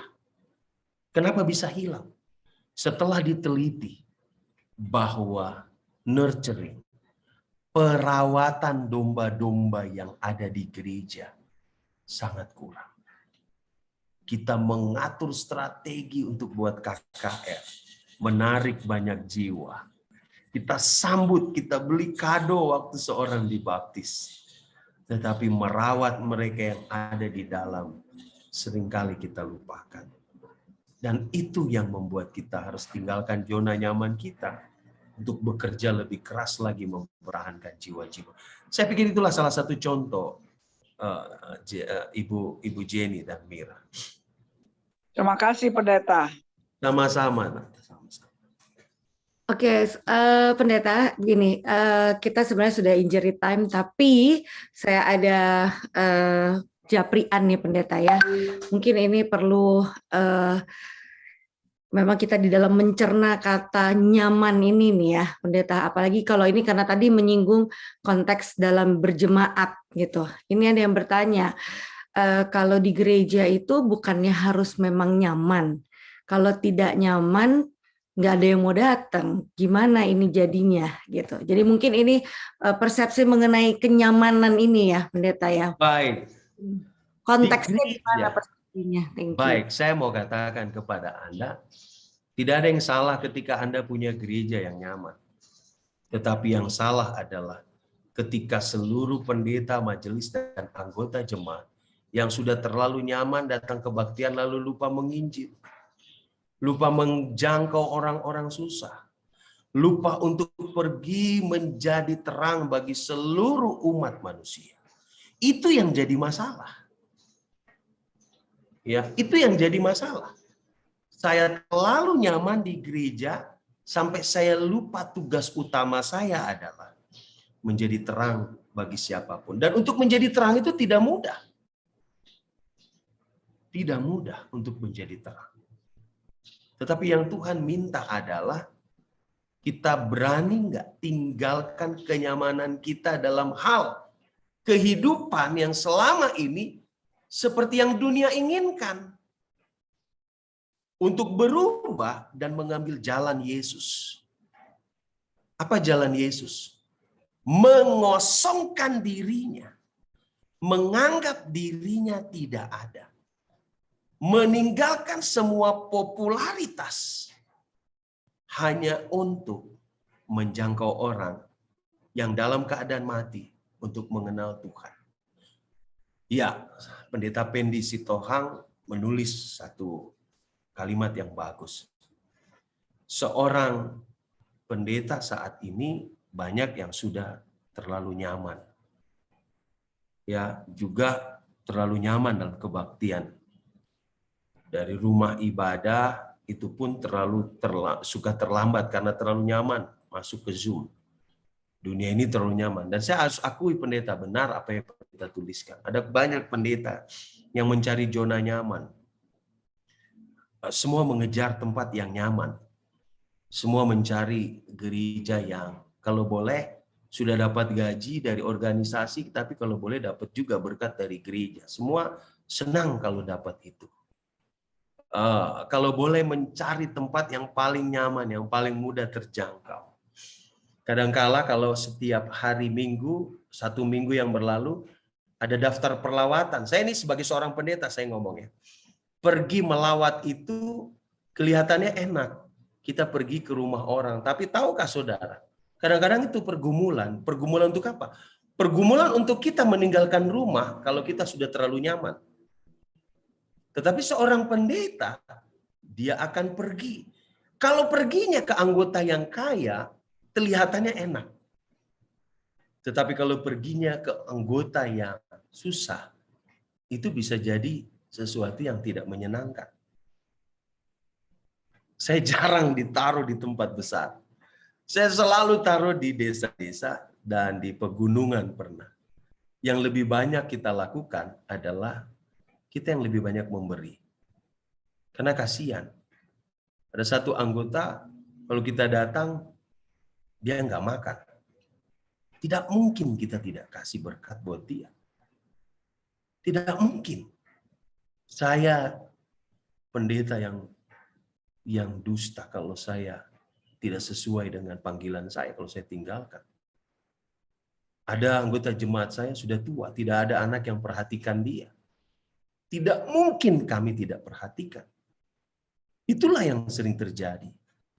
Namun tidak sedikit juga apa yang pendeta Pendi katakan. Ada juga pendeta yang hanya mencari kenyamanan hidup. Kenapa orang berjuang untuk mendapatkan posisi? Karena ada kenyamanan di sana. Nah, Tuhan bilang pagi ini, salah satu karakter Yesus di buku Filipi 2 ayat 4 adalah, tinggalkan zona nyaman. Apakah kalau saya meninggalkan zona nyaman, lalu Tuhan mau saya menderita? Tidak. Pada waktu saya berada di tempat yang kecil dan gaji saya harus saya simpan untuk memberi, Tuhan tetap membuat saya cukup selama 1 bulan. Tuhan membuat saya tetap bisa makan bersama istri dan anak-anak. Saya percaya pendeta Pendi punya pengalaman yang luar biasa dalam pelayanannya. Ya, bahkan saudara-saudara, ketika kita beribadah dengan Zoom seperti pendeta Pendi katakan, banyak dari kita ada di dalam kebaktian secara fisik kelihatan nama kita, tapi hanya sekedar kita taruh saja kita punya gambar di situ atau nama di situ, tapi kita tidak fokus mendengarkan. Bahkan kita tidak menggunakan sebagaimana selayaknya kita pergi ke gereja pakaian kita. Jadi inilah hal yang perlu kita perenungkan. Ketidaknyamanan yang kita sengaja lakukan yang pada akhirnya membuat kita tidak bertumbuh dewasa. Dan itu berbahaya. Itu sangat berbahaya. Oke, jadi jelas. Bagi Anda yang baru datang hari ini, yang tidak dengar 2 pelajaran sebelumnya, saya akan masukkan pelajaran ini ke chatbox supaya Anda bisa mendownloadnya. Terima kasih pendeta, sangat terbangun karena kita selama ini sudah terlalu nyaman ini emang. Hidup ini orang Advent udah terlalu nyaman. Udah terlalu enak gitu. Sedikit aja macet udah mengeluh. Iya, makasih pendeta. Ya. Jadi mudah-mudahan bagi yang tadi bertanya cukup jelas ya, konteks nyamannya itu kita memang di dalam berjemaat perlu punya rasa nyaman.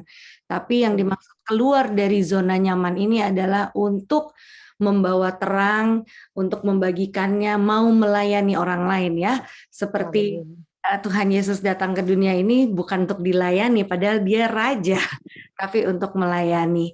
Mungkin kita harus akhiri dulu sesi kita hari ada ini. pertanyaan satu boleh? Oh, boleh, silahkan. Siapa nih? Marlin. Oh iya, hai Kak, silakan. Halo, shalom pagi. Ya, ini juga. Ya, boleh Kak, silakan Kak. Ya, thank you. Pak Pendeta, jadi saya mau tanya, memang ini menarik sekali ya mengenai zona nyaman ya. Jadi yang saya mau tanyakan adalah sekarang ini kan tentunya kita ketahui bersama kalau di satu jemaat tuh sering ada konflik ya seperti itu. Nah, apalagi konflik misalnya di antara para majelis. Nah, karena konflik tersebut adalah majelis yang akhirnya tidak aktif kembali untuk melayani di gereja. Dengan alasan adalah mereka merasa nyaman untuk berbakti di tempat lain. Karena kan kalau sekarang online gampang sekali ya, kita di Hope Channel atau di mana, kita tinggal cari, atau gampang sekali lah kita tinggal pilih-pilih, boleh dikatakan seperti itu. Nah, jadi yang saya mau tanyakan adalah ada beberapa yang menyatakan, ya sudahlah, biar aja mereka, maksudnya orang yang meninggalkan kebaktian di gerejanya sendiri atau tidak mau melayani lagi, biarlah mereka mencari apa yang mereka mau gitu kan, mereka sudah dewasa secara rohani karena mereka sudah majelis gitu. Jadi sepertinya tidak ada rasa mau menjangkau mereka lagi. Apalagi misalnya yang meninggalkan itu adalah memang majelis yang apa ya, boleh dikatakan buat masalah. bukan pendeta. Jadi merasa bahwa apa yang dia pikirkan itu sudah benar gitu. Jadi mungkin takut terjadi konflik yang lain lagi sehingga ada efek pembiaran gitu ya Pak Pendeta. Jadi bagaimana ya Pendeta? Apakah memang seperti itu kita menganggap dia memang sudah dewasa secara rohani sehingga ya udah kalau mau balik aja lagi gitu, atau kalau mau kalau mau melayani aja lagi. Toh nanti balik lagi atau bagaimana gitu Pak Pendeta. Baik, karena ya memang banyak terjadi sih Pendeta, termasuk di gereja saya. Ya, makasih Pendeta. Terima kasih Bu Karamoy. Ini banyak terjadi di antara umat Tuhan di gereja. Roh kasih untuk memiliki satu sama lain itu sudah semakin hilang, semakin pudar. Dan kita tidak bisa bohongi itu. Sifat yang seperti Ibu Karamoy katakan, ini terjadi di banyak orang, bahkan di dalam anggota majelis. Saudara bayangkan ya, kalau saudara baca buku 1 Timotius 3 dan Titus pasal 1, siapa saja yang boleh diangkat menjadi pengurus jemaat. Ada satu karakter yang sangat penting yang Paulus bilang.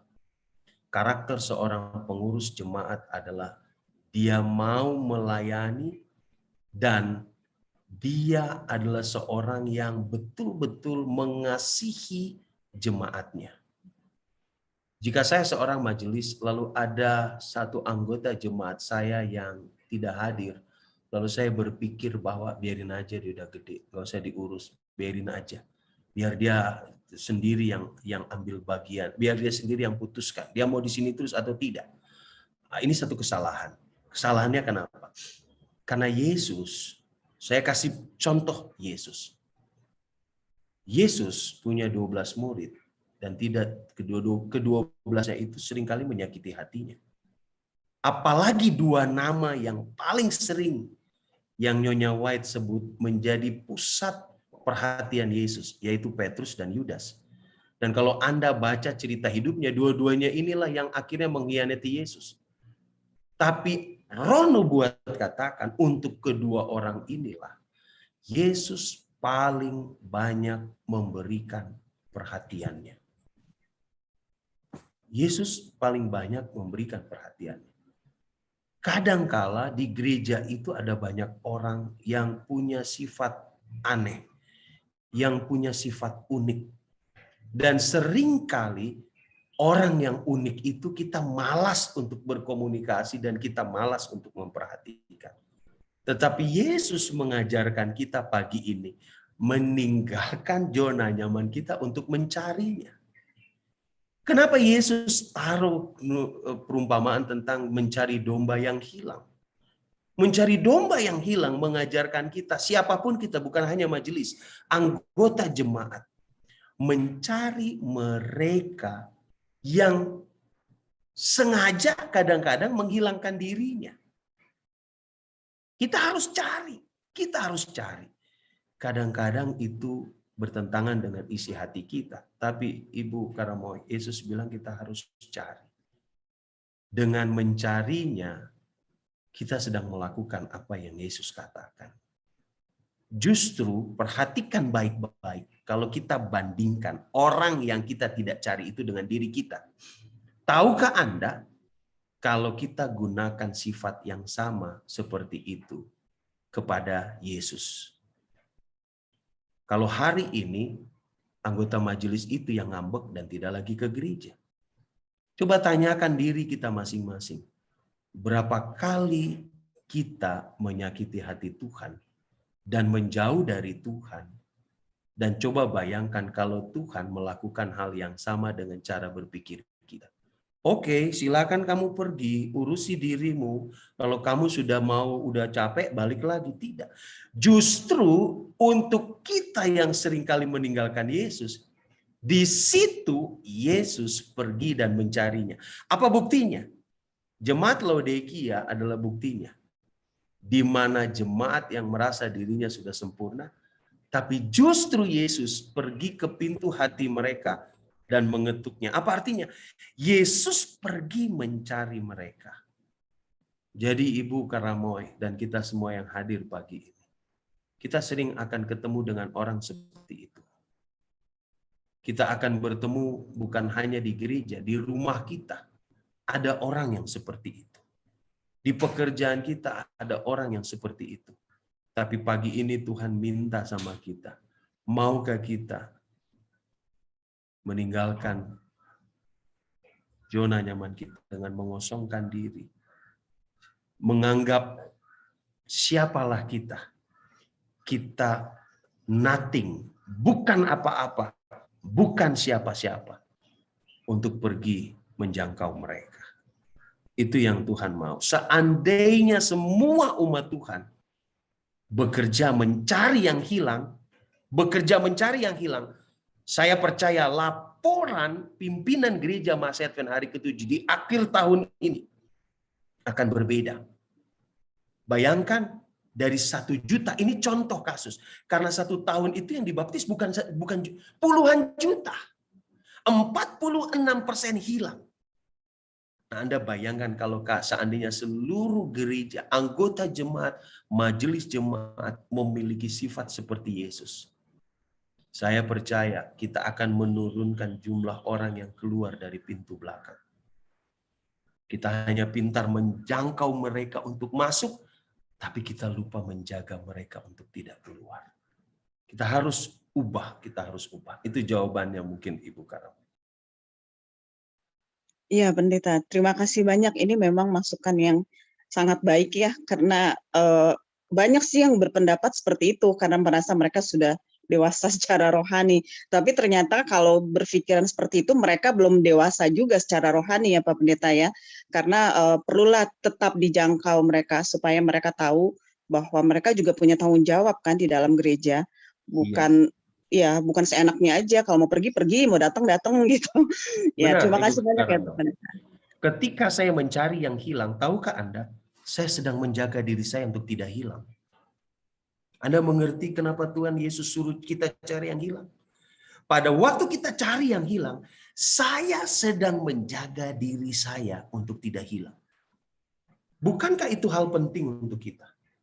Cuma kita seringkali tidak berpikir bahwa itu penting.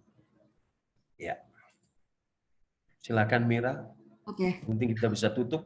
Yes. Semoga kan ini ya jelas ya, Kak Marlin ya. Jelas banget pasti nih. Oke, begitu baiknya pembelajaran kita pada pagi hari ini. Intinya adalah bagaimana kita secara pribadi ya, Pendeta, untuk dapat mengosongkan artinya meninggalkan. Ini sampai zero loh, karena kita sebagai umat ataupun juga anak-anak yang mengaku anak-anak Tuhan, kita mau mengikuti cara hidup Yesus. Dan Yesus hidup dengan memilih pilihannya untuk mengosongkan zero. Nah, inilah kira-kira yang boleh kita sama-sama cerna, sama-sama gumuli ya Pendeta. Zero loh, zero. Oke, ada closing statement Pendeta atau kita langsung berdoa? Silakan Pendeta. Apakah kita mau meninggalkan zona nyaman kita yang kita anggap bahwa itu adalah keberuntungan dan pencapaian yang tertinggi dari kita? Padahal ternyata itu justru membawa kita kepada kehancuran. Atau kita mau memasuki sesuatu yang sulit, Namun, Roh Kudus tidak pernah meninggalkan kita untuk menopang kita melewati situasi yang sulit dan untuk membentuk karakter kita seperti Yesus. Pilihan itu ada di tangan kita. Namun Allah mau kita mengambil keputusan untuk seperti Yesus. Amin. Oke, mungkin ada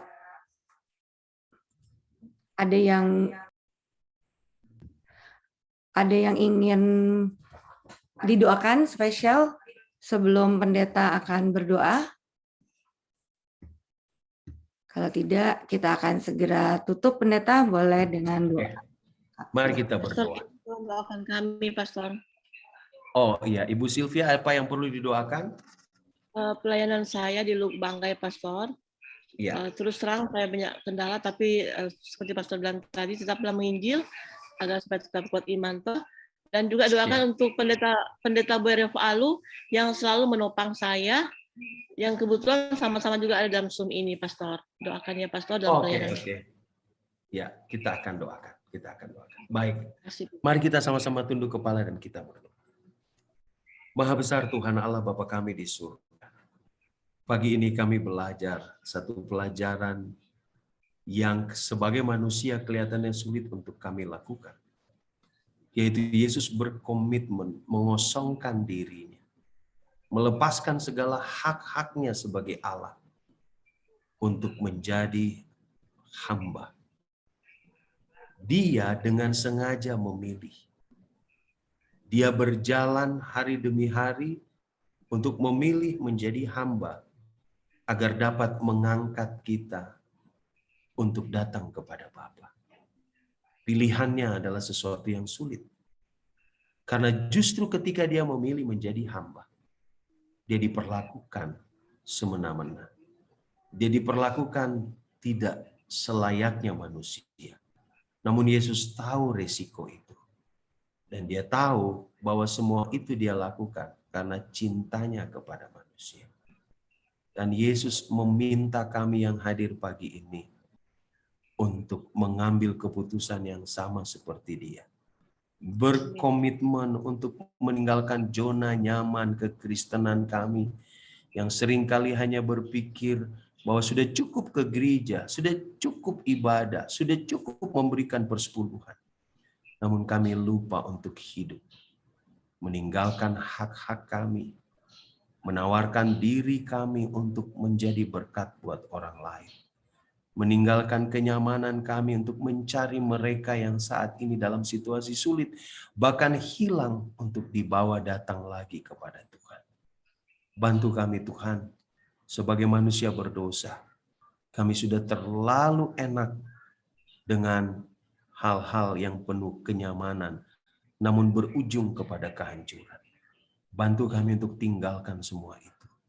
Bahkan bantu kami sebagai orang tua mengajarkan hal ini kepada anak-anak kami. Ketika kami meninggalkan zona kenyamanan kami, menghadapi situasi sulit, menghadapi beratnya pelayanan seperti yang Yesus lakukan, sebenarnya Tuhan sedang membentuk karakter kami.